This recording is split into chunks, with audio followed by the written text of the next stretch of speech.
alat fiksasi ataupun alat imobilisasi kepada pasien ini mampu menjaga akurasi dari treatment, gitu ya. Yang kelima yaitu adalah untuk motrum ini bisa digunakan untuk membuat kontur bantuan untuk perencanaan. Ini kita lakukan dulu, tapi untuk saat ini karena sudah berkembang untuk teknik 3D, untuk kontur bantuan ini memang sekarang sudah banyak ditinggalkan untuk kegiatan di motrum. Ini biasanya digunakan untuk teknik 2 dimensi. Ini masih menggunakan simulator dengan simulator konvensional, sehingga untuk membentuk suatu kontur tubuh ini perlu bantuan alat yang kita kenal dengan konformator. Nanti mungkin di belakang nanti akan kami sampaikan. Yang keenam yaitu adalah manfaat dari motrum ini dengan membuat alat bantu atau alat imobilisasi pastinya dapat melindungi jaringan sehat secara adekuat karena tadi berkasnya bisa dimodifikasi menyesuaikan tumor sehingga organ-organ kritis yang ada di sekitar tumor yang masuk dalam area radiasi ini bisa dilindungi, yaitu dengan nanti dengan kita kenal dengan blok radiasi. Jadi, itu tadi ini tadi ada beberapa 6 manfaat dari motrum. Ini merujuk ke IAEA terkait bukunya dari Motrum Techniques for Teletherapy. Ini adalah layout untuk motrum. Jadi memang ada 2 ruangan ini yang ideal, tapi memang menyesuaikan juga menyesuaikan dengan ruangan yang ada di center. Jadi kadang masing-masing center ini beda-beda. Tapi kalau merujuk ada literatur, ini ada 2 ruangan yang di setting untuk pelayanan motrum atau untuk kegiatan motrum. Yang pertama adalah ruangan untuk setup dan ruang ganti. Jadi ada 2. Jadi ada ruangan untuk setup pasien ini di sini. Jadi ini ada meja dilengkapi dengan laser dan ini ada pantograf ini tadi. Pantograf ini adalah untuk membentuk kontur tubuh tadi ini ya. Dan ada untuk workshop biasanya ini untuk membuat alat-alat bantu dalam bentuk blok radiasi. Jadi memang ada 2 ruangan yang menyerujuk ke literatur dari IAEA. Jadi ada setup dan untuk workshop atau membuat alat bantunya. Ya, memang ada beberapa kegiatan yang bisa dilakukan di motrum. Tadi di awal juga sudah kami sampaikan, yaitu yang pertama adalah untuk membuat alat imobilisasi, di mana alat imobilisasi ini untuk alat imobilisasi untuk menjaga kenyamanan pasien dan ketepatan radiasi. Karena dengan alat imobilisasi ini posisi target ini bisa lebih fix sehingga pasien tidak banyak bergerak sehingga target radiasinya lebih akurat. Ini contohnya adalah dengan menggunakan masker termoplastik seperti pada gambar. Yang kedua adalah kegiatan di motrum adalah membuat alat kompensator. Jadi alat kompensator ini adalah tujuannya untuk mendapatkan distribusi dosis permukaan yang seragam. Ini adalah dalam bentuk bolus yang kita kenal, alatnya ini adalah kita kenal dengan bolus. Ini tujuannya adalah menambah ketebalan permukaan sehingga dosis maksimum dari radiasi ini bisa keangkat lebih ke permukaan. Ini biasanya digunakan untuk kasus-kasus di tumor permukaan atau tumor kulit. Gitu. Yang ketiga kegiatannya adalah membuat blok radiasi. Ini tadi blok radiasi ini adalah untuk memodifikasi berkas radiasi. Ini bisa terlihat seperti ini karena memang bentuk tumornya adalah seperti ini. Padahal bentuk berkas radiasi adalah kotak seperti ini. Jadi untuk melindungi area-area yang sehat di sekitar tumor, maka kita lakukan blokade radiasi ini seperti ini. Jadi memang tujuannya adalah untuk membatasi daerah yang dilindungi dari paparan radiasinya. Mungkin yang pertama kami mulai yaitu dengan alat imobilisasi atau yang kita kenal juga dengan alat fiksasi. Jadi memang tujuannya tadi di awal sudah disampaikan juga, jadi untuk mencegah pergerakan objek yang akan berpengaruh pada ketepatan teknik. Ini ada beberapa alat imobilisasi yang biasa atau sering kita gunakan di pelayanan radioterapi, khususnya untuk radioterapi eksternal. Ini ada masker termoplastik, ada head support atau pengganjal kepala atau penopang kepala. Terus ada juga yang untuk di area torak, area dada itu ada breastboard, atau di area abdomen ini kita kenal dengan belly board. Ada juga yang untuk memfiksasi seluruh tubuh itu ya, mulai dari misalnya dari torak sampai ke kaki seperti itu ada kita dengan body fix. Ada juga yang body fix itu panjang mulai dari kepala sampai kaki seperti itu. Ada juga alat mobilisasi yang lain yaitu ada keni dan foot fix ini untuk pengganjal di area apa namanya, area genu atau area genu, dan untuk di telapak kaki ini biasanya untuk kasus-kasus di abdominal pelvis itu.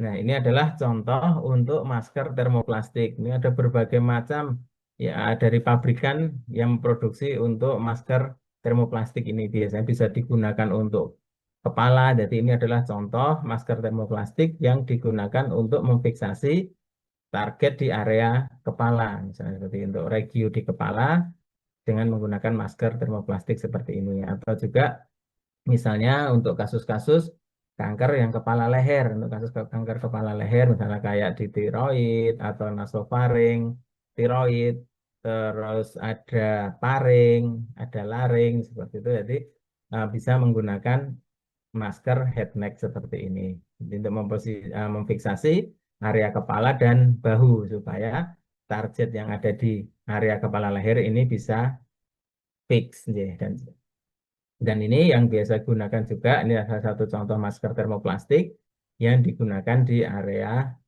dada, biasanya di torak. Dan ini ada yang kita kenal tadi, yang kita alat namanya breastboard tadi. Ya. Jadi untuk uh, membantu membuat nyaman pasien supaya lengannya ini tidak capek, ya. Jadi ada penopang lengan seperti ini. Ini adalah salah satu contoh untuk breastboard atau masker termoplastik ya, juga masker termoplastik yang digunakan di area torak.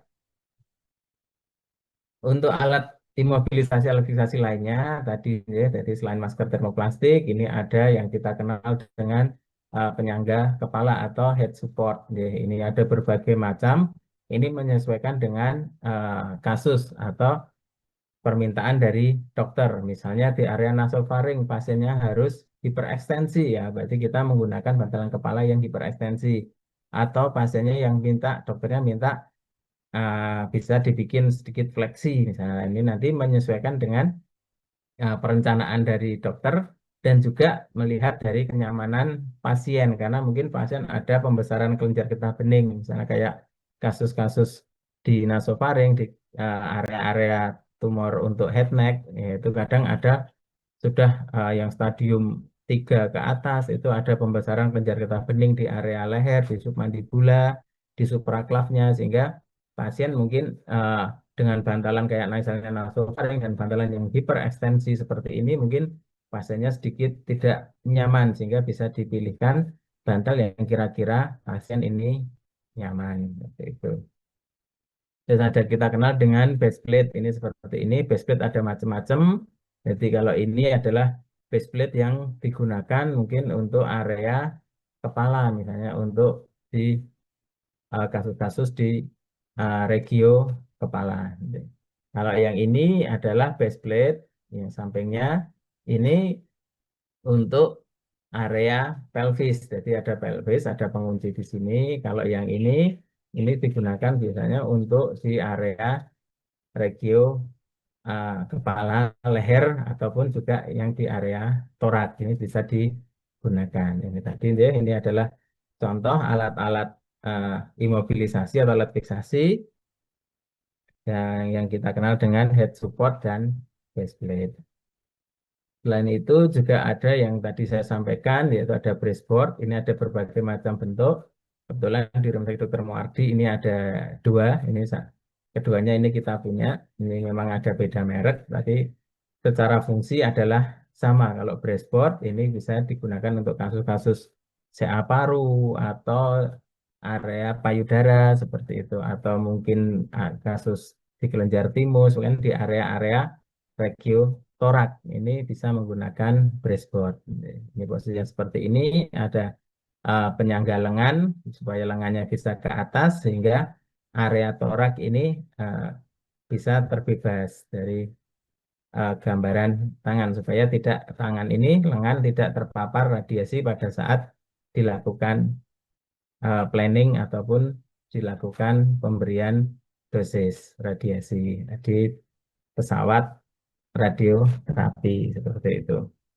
Dan yang selanjutnya yang ingin kita kenal dengan belly board. Belly board ini biasanya digunakan untuk kasus-kasus pasien di abdominal pelvis. Jadi di abdominal pelvis ini dan pasiennya dalam posisi prone. Nah, ini harapannya dengan posisi prone ini adalah untuk kaki yang di tengah ini ada lubang ini untuk tempat perut, jadi tempat perut supaya usus itu bisa angkat, bisa terhindar dari paparan radiasi, misalnya kayak kasus CA prostat ataupun leher rahim, itu supaya usus itu bisa naik ke atas, bisa terhindar, bisa menjauh dari area radiasi, seperti itu.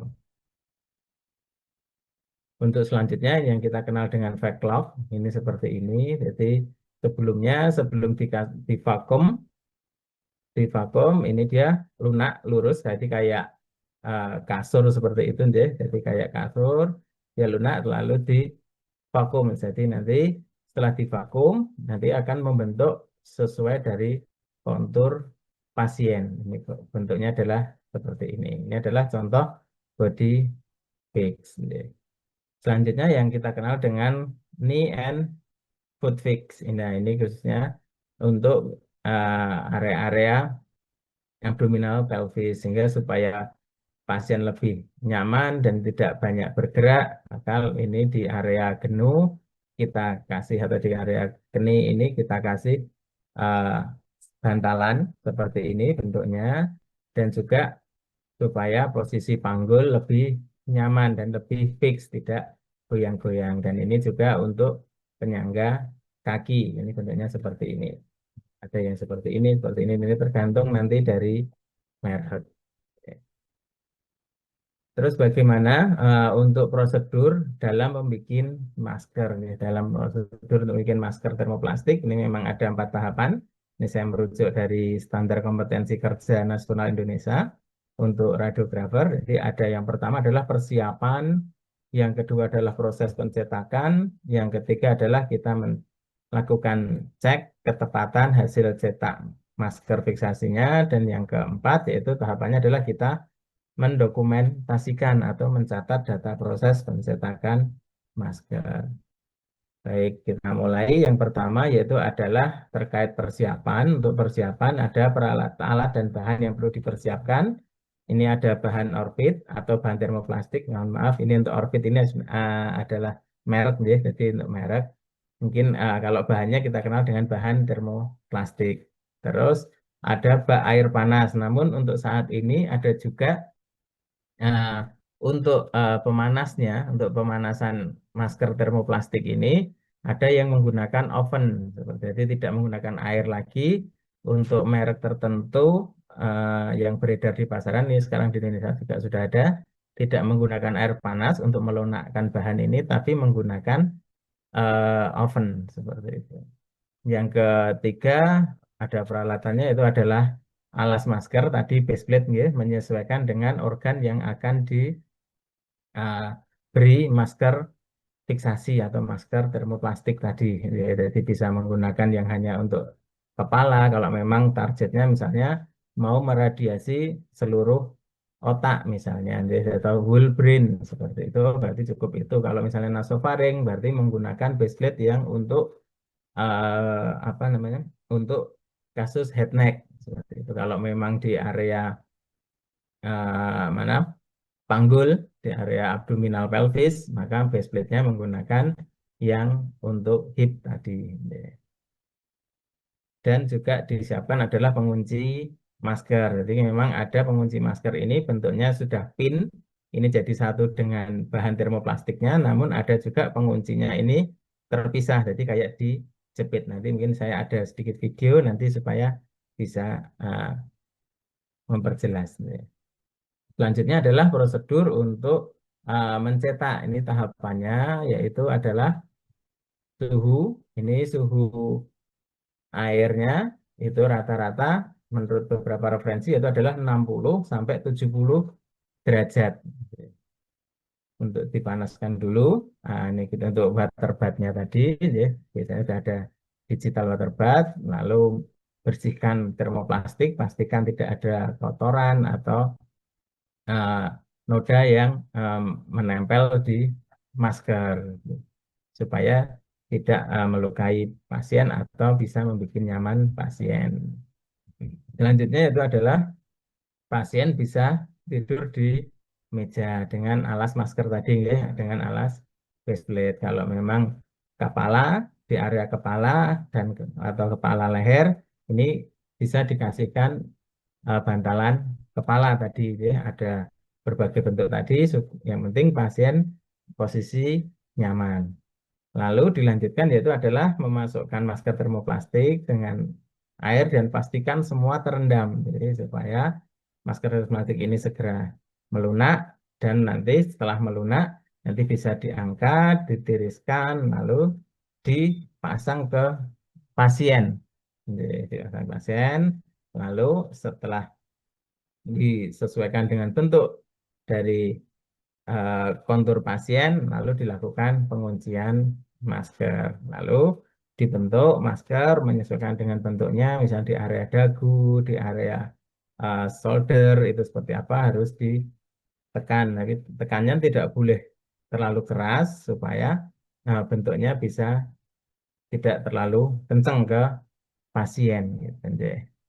Setelah cukup mengeras, setelah beberapa menit, kisaran antara 5 sampai 10 menit biasanya, masker akan mengeras, lalu setelah mengeras, bisa dilepas dan diidentifikasi. Kalau di tempat kami kebetulan untuk membuat masker ini di ruang CT simulator atau di ruang simulator, maka masker tidak dilepas, tapi langsung dilakukan untuk simulasi teknik radioterapi. Mungkin ini saya ada sedikit video ini terkait bagaimana sih membuat masker untuk kepala, mungkin seperti ini. Kebetulan di tempat kami uh, menggunakan bahan termoplastik dari Orbit. Ini adalah contoh video itu tadi digital water bath ya. Jadi setelah dipanaskan kisaran 60 sampai 70 derajat tadi, oke, lalu masker termoplastik tadi dimasukkan dan pastikan semua tercelup seperti ini. Celup, setelah itu, setelah beberapa menit, jika sudah melunak seperti ini, biasanya nanti ada transparan, lalu diangkat, lalu ditiriskan seperti ini supaya sedikit tidak terlalu panas dan air tidak terlalu banyak. Lalu kita pasang ke pasien. Jadi, kita sesuaikan ini seperti ini. Setelah terpasang, lalu kita pasang pengunci. Nah, ini tadi yang pengunci tadi, deh. Kita pasang pengunci.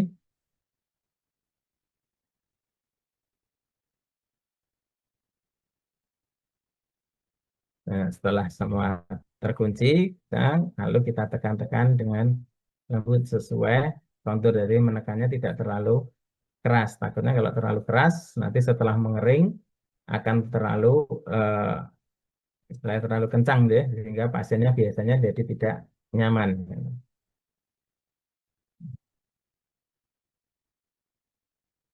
Nah, ini tidak boleh ditekan-tekan terlalu kencang seperti itu. Cukup lembut. Lalu ditunggu tadi deh sekitar 5 sampai 10 menit biasanya deh. Kalau memang pembuatan masker ini di ruang modroom, nah berarti nanti setelah mengeras nanti tinggal dilepas terus diberikan identitas deh, nanti deh, supaya tidak salah dengan pasien yang lain. Kalau masker sudah jadi, lalu dikasih identitas. Itu tadi deh, salah satu contoh membuat untuk yang kepala. Kalau ini ada sedikit video juga terkait bagaimana pembuatan masker untuk di area abdominal pelvis. Ini seperti ini. Kebetulan juga di Muadi juga ada yang menggunakan Zippo. Ini. Kalau yang ini bentuknya penguncinya adalah model jepit seperti ini. Iya, seperti ini model jepitnya.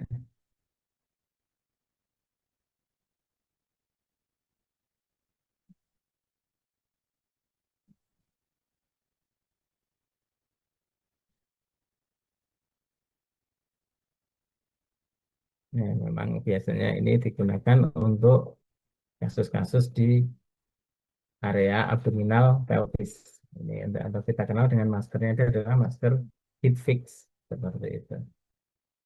Terus bagaimana pembuatannya? Jadi, ini adalah contoh untuk mereposisi, bisa nanti posisinya bisa prone ataupun bisa supine, bisa digunakan. Nah, konsep penguncinya sedikit beda. Kalau tadi dijepit, kalau ini, dan ini adalah gambaran masker apa, bahan termoplastik yang sebelum dibentuk. Nah, dibentuknya kotak seperti ini, ada handle-nya, dan ini adalah faceplate yang digunakan untuk uh, abdominal pelvis. Nah, ini kita pasang. Setelah terpasang, pasien dipersilahkan untuk tidur. Ini posisi kebetulan posisinya supine. Dan ini bantalan kepala ya, untuk dipilih sesuai kenyamanan pasien. Ini juga ada indexing di uh, faceplate-nya.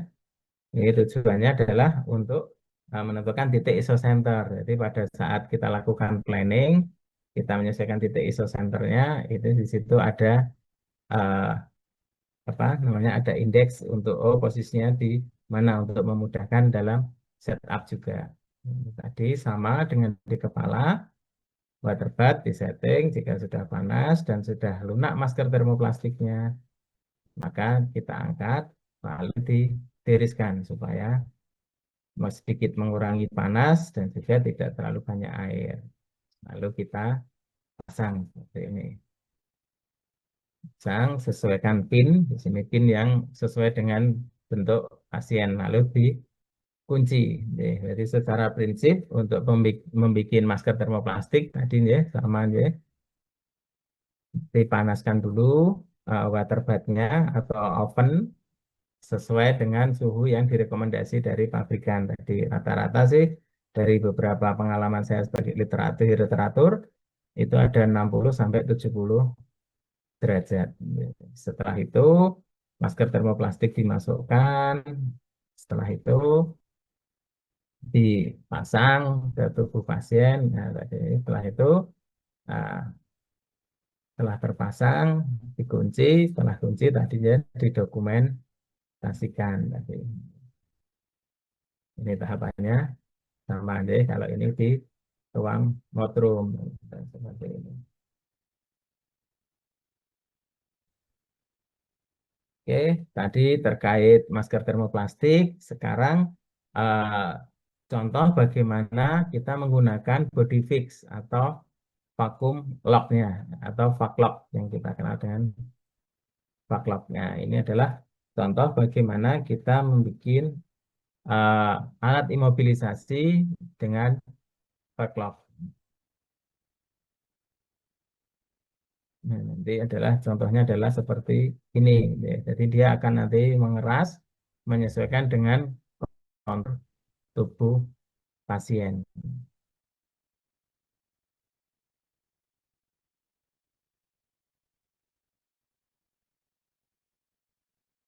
Mungkin saya agak percepat aja. Ini nanti bentuknya seperti ini. Nah, nanti sebelum dipakai, ini seperti ini dia jadi kayak kasur, dia lunak seperti itu. Setelah dibersihkan, jadi tinggal kita posisikan pasien.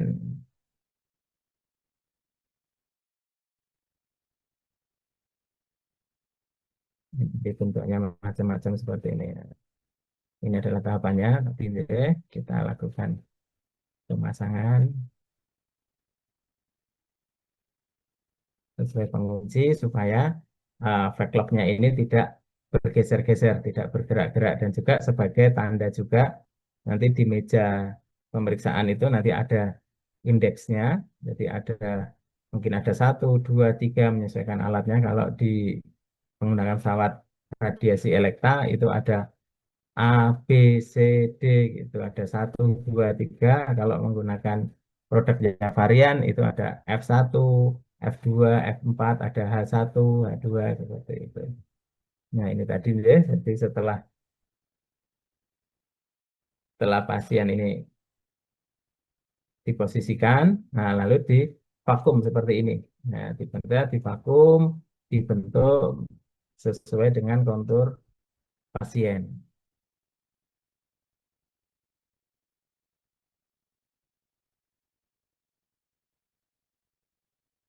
Pastikan dia sampai ada indikator bunyi, dia bisa mengeras setelah fix dan sudah keras, maka dilepas. Jadi ini adalah bentuk dia, saat vakum, nah ini dia akan mengeras seperti itu dan ini bisa digunakan untuk penandaan titik sentrasi atau titik. Dan jangan lupa tadi ya yang terakhir itu adalah kita mendokumentasi yaitu dan juga memberi identitas supaya tidak salah dengan pasien yang lain. Ya, itu tadi terkait alat imobilisasi ya. Jadi memang ada beberapa alat imobilisasi yang ada di radioterapi eksternal. Tadi ada masker termoplastik, ada untuk kepala, untuk head support nih, jadi untuk pengganjal kepala, terus ada pengganjal untuk di keni atau genu atau di kaki, terus juga ada masker termoplastik yang ada digunakan di uh, area abdominal pelvis atau juga bisa menggunakan alat fiksasinya dalam bentuk body fix tadi deh, yang kita kenal dengan backlog tadi supaya uh, posisi tubuh ini bisa fix.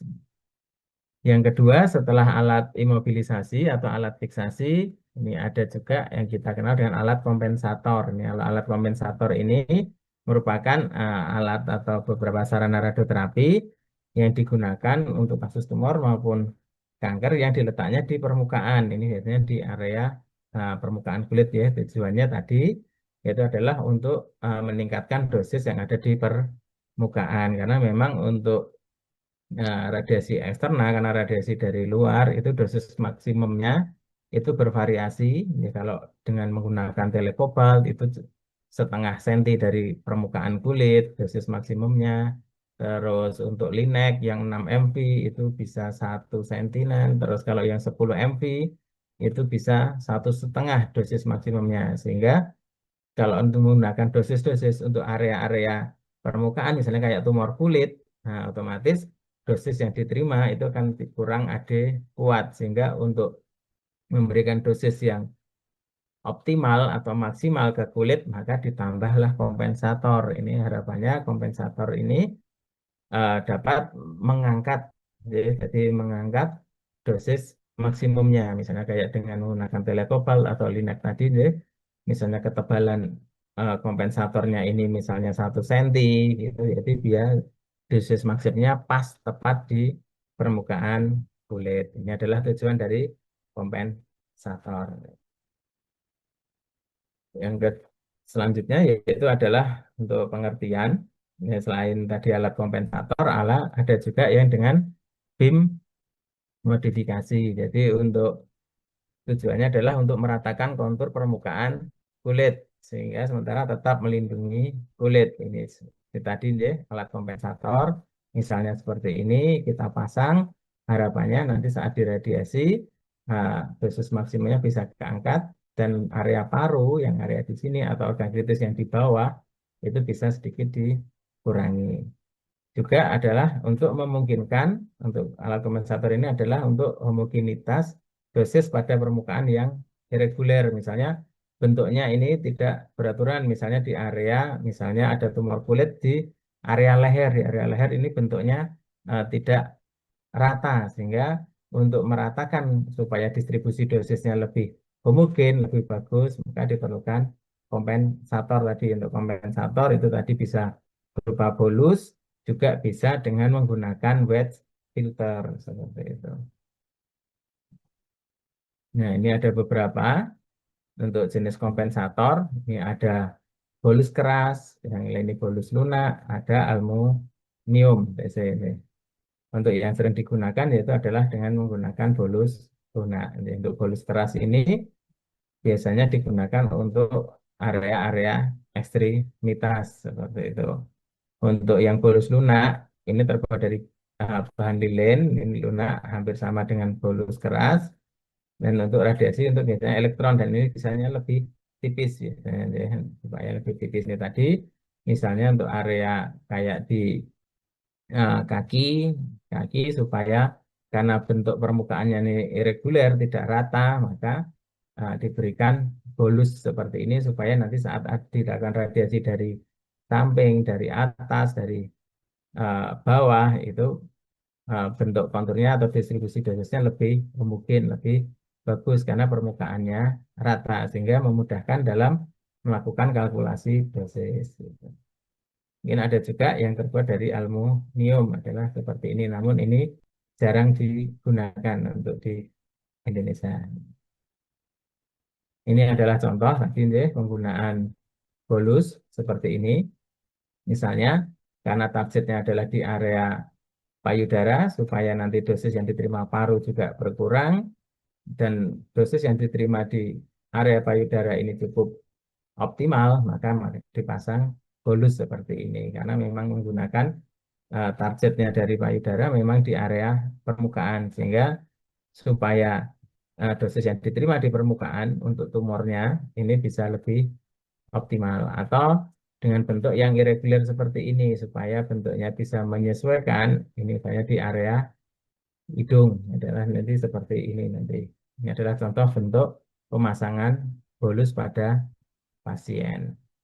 Adapun ketebalan bolus, ini tadi saya sampaikan memang ada berbagai macam menyesuaikan dengan kebutuhan dari pasien. Jadi bisa dari 0,5 cm atau 5 mili sampai dengan 1,5 cm. Nanti menyesuaikan dengan energi pesawat, juga menyesuaikan dengan kedalaman targetnya. Karena memang ketebalan bolus ini memang secara signifikan, namun secara signifikan ini tidak mengubah bentuk kurva isodus kedalaman. Jadi hanya menarik ke atas aja, jadi mengoptimalkan dosis di permukaan. Ini ada beberapa bahan yang bisa digunakan untuk pembuatan bolus ini. Menurut dari beberapa literatur, ini ada beberapa, ada parafin, ada superflap. Kalau superflap ini adalah merek pabrikan, deh.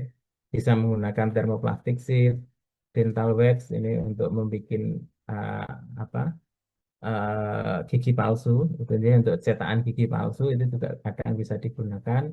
Ada polipropilen dan ada rayon. Nanti berbagai macam. Kalau di kebetulan di rumah sakit kami menggunakan parafin. Tadi kita menggunakan kayak malam itu dia kayak apa mainan anak-anak itu plastisin ya. Jadi kita kenal dengan plastisin itu biasanya kita gunakan itu ya, karena yang lebih murah itu bisa digunakan. Itu setelah kita ukur nilai uh, density-nya ini sama dengan jaringan, ya, tidak terlalu jauh dengan jaringan sehingga bisa menggunakan plastisin untuk digunakan sebagai bolus. Ini kebetulan di tempat kami di Rumah Sakit Muadi menggunakan plastisin untuk bolus ini.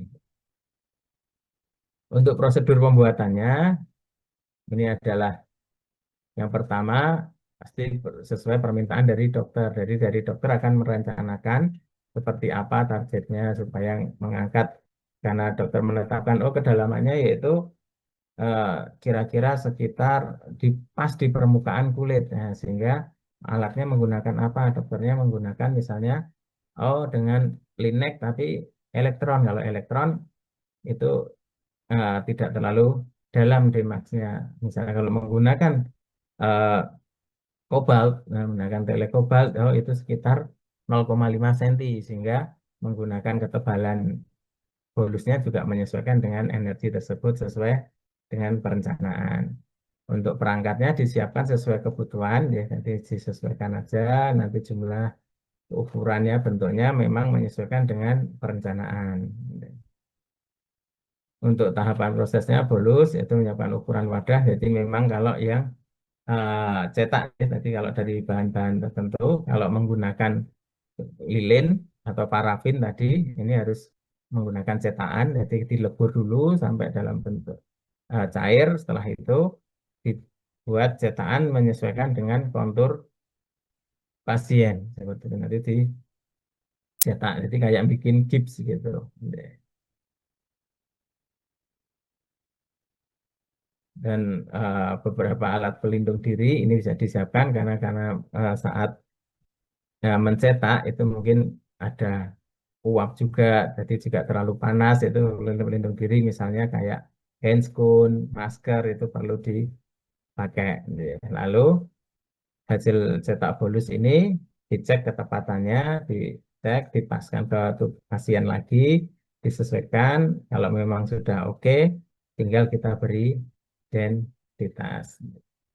Itu tadi untuk kompensator. Untuk kegiatan dimotrum selanjutnya, yaitu setelah alat fiksasi, kompensator, ada kita kenal blok radiasi, atau dengan blok ini adalah sebagai pelindung paparan radiasi. Ini bisa terbuat dari timbal atau mungkin dengan campuran beberapa material yang kita kenal dengan alloy dengan ketebalan tertentu, ya tujuannya adalah untuk melindungi organ kritis atau jaringan normal yang masuk dalam area radiasi tadi.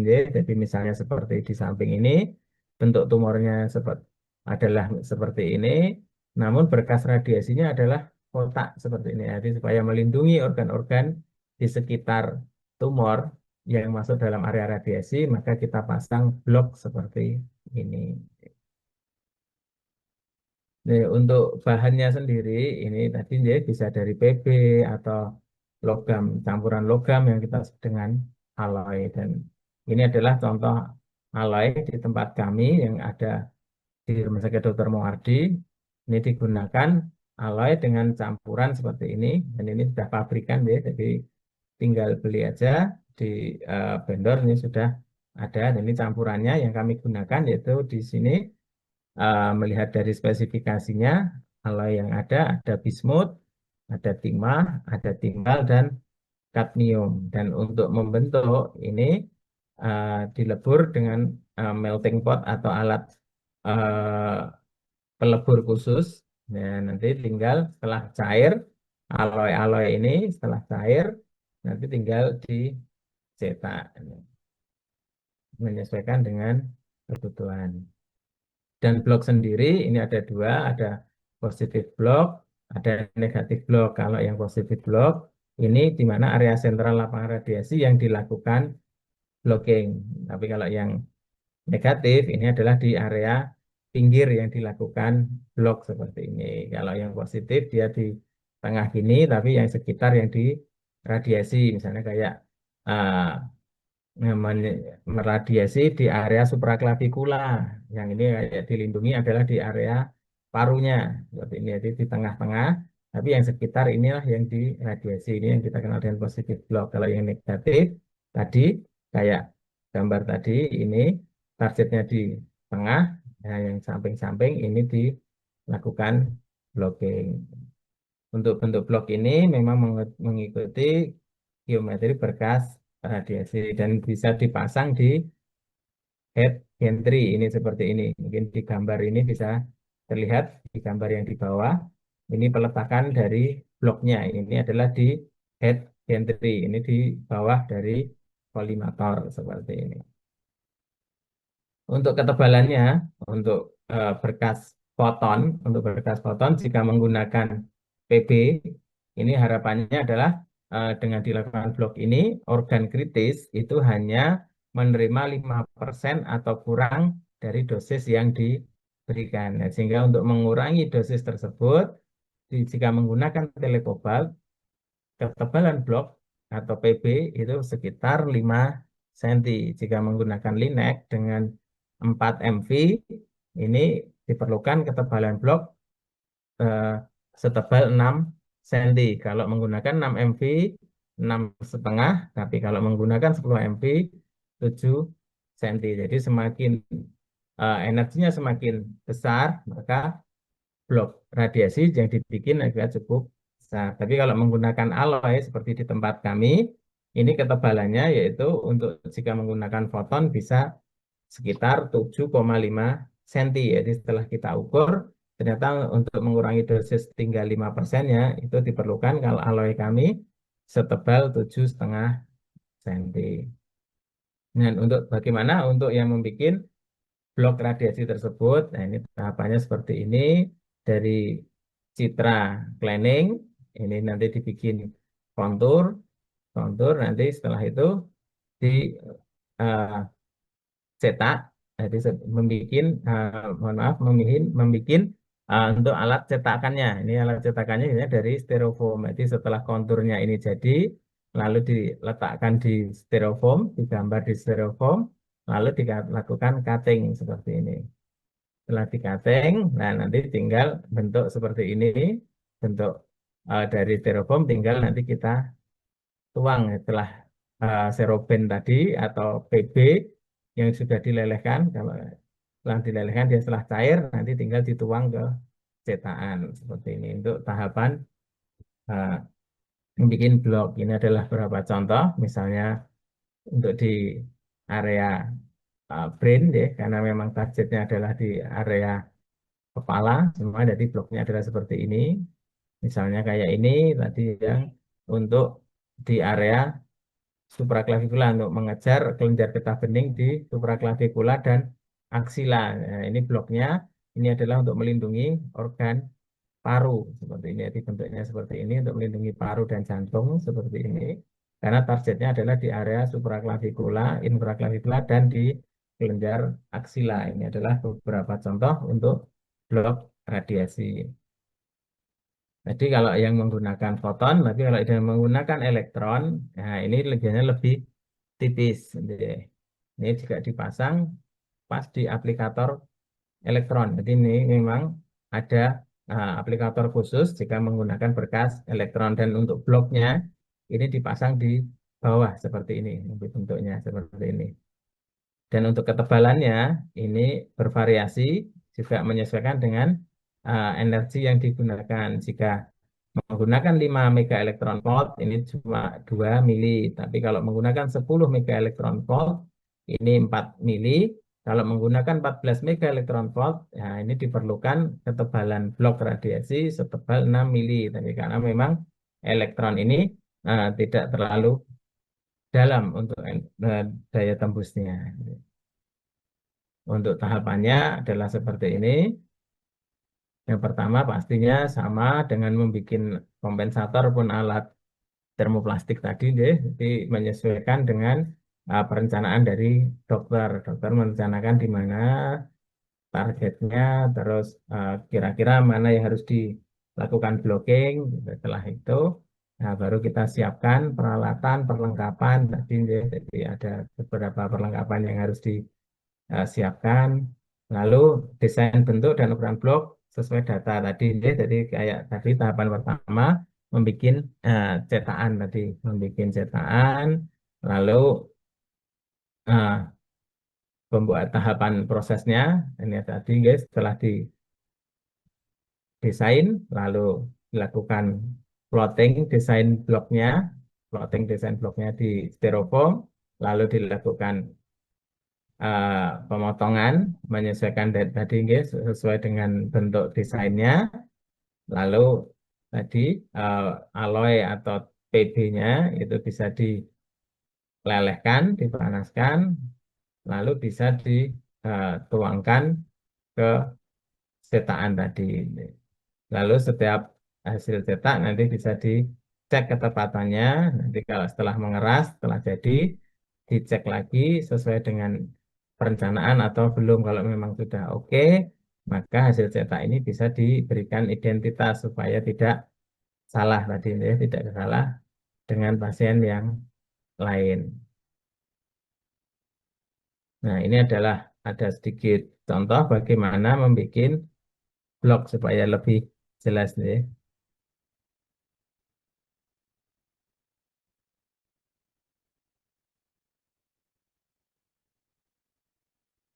Jadi tadi ini membuat desain untuk desain cetakannya dulu, desain untuk bloknya. Seperti ini di kertas transparan dulu, menyesuaikan dengan perencanaan. Setelah oke, setelah jadi ini diletakkan, nanti lakukan plotting nanti untuk membentuk cetakan di styrofoam.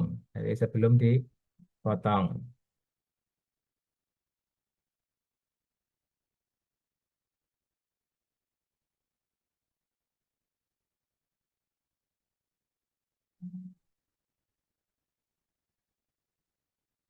Nah, seperti ini kita banyak kita tancap-tancap, nanti kita bentuk, kita bentuk di styrofoam. Ini yang akan kita potong seperti itu untuk bikin cetakannya. Kita kasih tanda, dan nanti kita tusuk-tusuk seperti ini, jadi supaya terbentuk, atau nanti bisa digambar langsung, lalu kita potong seperti ini.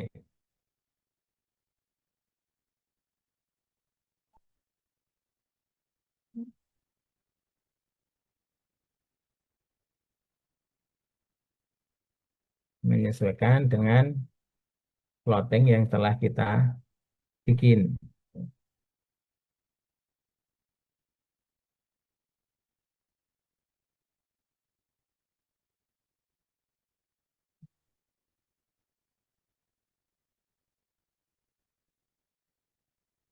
Oke, setelah jadi, kita siapkan untuk holdernya. Oke.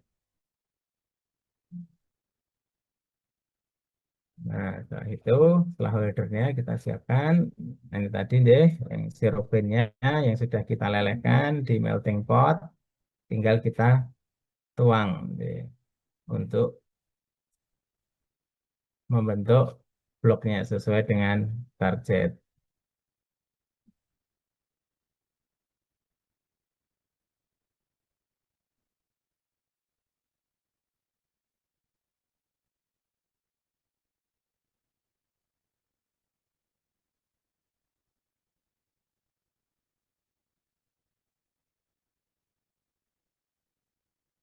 Oke, setelah jadi nanti bentuknya seperti ini. Jadi setelah mengeras, nanti kita ambil lalu kita cek ketepatannya seperti ini dengan gambar targetnya. Apakah sudah sesuai gitu. Jadi kita pastikan, kita cek eh, mutunya atau kualitasnya. Sudah cek, kita pasang seperti ini. Oh, ternyata sudah oke, sesuai dengan perencanaan, maka tinggal kita kasih identitas.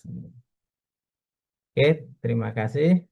Itu tadi terkait Motrum. Mungkin ada yang mau didiskusikan, kami persilahkan. Mungkin ada yang mau didiskusikan atau ditanyakan terkait Motrum, ya. Jadi memang bisa kasih kesimpulan, ada 3 kegiatan utama. Tadi alat imobilisasi atau alat fiksasi, ada kompensator, dan yang ketiga adalah dengan blok. Monggo silahkan jika ada yang mau didiskusikan atau ditanyakan. Yang bertanya, Pak. Ya, silahkan. Jadi kan di Moodle itu kan digunakan untuk membuat 3 alat tadi ya, Pak. Seperti Ya, alat imunisasi, terus ada kompensator dan juga lokalisasi. Nah, untuk pemeriksaannya, apakah alat tersebut digunakan secara bersamaan atau emang digunakan pada saat yang berbeda-beda, Pak? nah, jadi bisa secara kombinasi. Kalau memang alat fiksasi itu biasanya eh, apa sering digunakan karena memang untuk mempertahankan posisi dan kenyamanan pasien. Tapi memang kalau alat dengan kompensator itu sesuai kebutuhan tadi. Jadi kalau memang saya sampaikan tadi kayak alat kompensator kayak bolus tadi digunakan misalnya untuk menaikkan untuk kurva isodosnya. Jadi, karena memang dosis maksimum dengan radiasi eksternal ini kalau menggunakan kobalt itu dosis maksimumnya adalah setengah senti di bawah permukaan kulit. Padahal misalnya targetnya di area kulit, otomatis kulit akan mendapatkan dosis yang tidak adekuat karena memang masih dosisnya di bawah eh, perencanaan seperti itu. Sehingga supaya dosisnya itu bisa optimal, maka dikasih eh, bolus tadi, harapannya nanti Dmax-nya itu bisa pas di permukaan kulit karena kulitnya otomatis akan menjadi tambah tebal jika ditambah dengan bolus. Jadi begitu radiasi mengenai materi bolus tadi itu sudah mulai naik dan pada setengah senti atau 1 senti setelah bolus ya itu baru dosis maksimumnya seperti itu. Jadi kalau blok juga ini menyesuaikan dengan kebutuhan seperti tadi. Bisa digunakan secara berbarengan ketiganya tadi atau mungkin bisa salah satu atau salah dua dari apa dari alat bantu tadi. Jadi bisa menggunakan alat fiksasi dengan bolus saja atau mungkin eh, alat fiksasi saja juga bisa karena memang tidak memerlukan bolus karena memang area targetnya memang di dalam misalnya kayak di area serviks, prostat atau buli itu dia di dalam sehingga dosisnya sudah cukup adekuat karena tidak perlu menambah ketebalan permukaan untuk menaikkan dosisnya seperti itu. Kalau bloknya itu sekarang memang sudah berkembang menggunakan MLC. Ya. Jadi kalau bloknya itu sekarang biasanya digunakan untuk radiasi elektron tadi. Ya. Jadi bisa juga menggunakan alat fiksasi juga dikombinasi dengan menggunakan blok tadi karena memang untuk membentuk atau memodifikasi berkas radiasi. Demikian, Mbak, semoga bisa menjawab. Mungkin ada yang mau dikonfirmasi lagi? Sudah jalan. Terima kasih. Halo, Jay. Mungkin ada yang lain, mungkin ada yang mau didiskusikan, silahkan, mungkin ada ditanyakan. Izin bertanya, Pak.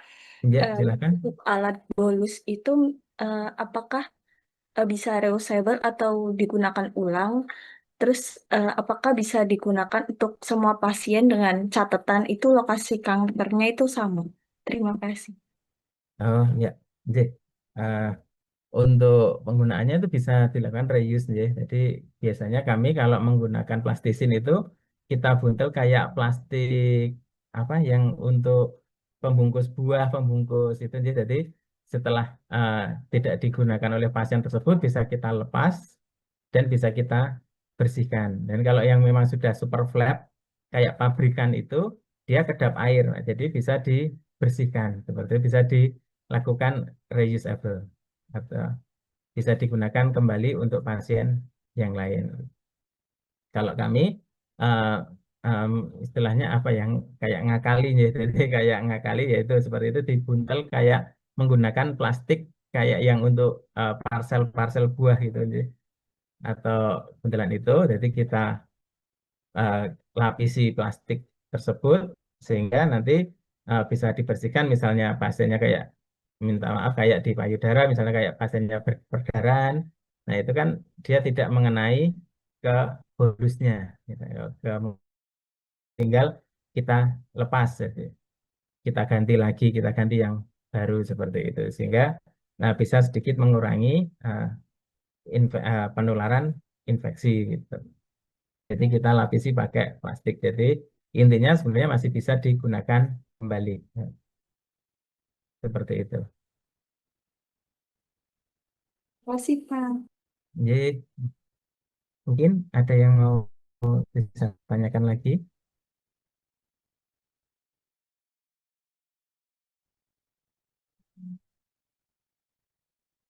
Kami persilahkan.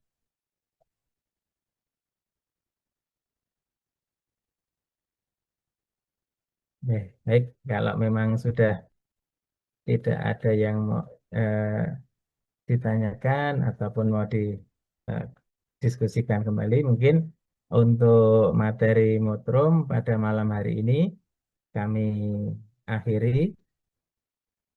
Mungkin ada pertanyaan? Oh, ya. Deh, mungkin untuk materi pada malam hari ini saya akhiri. Semoga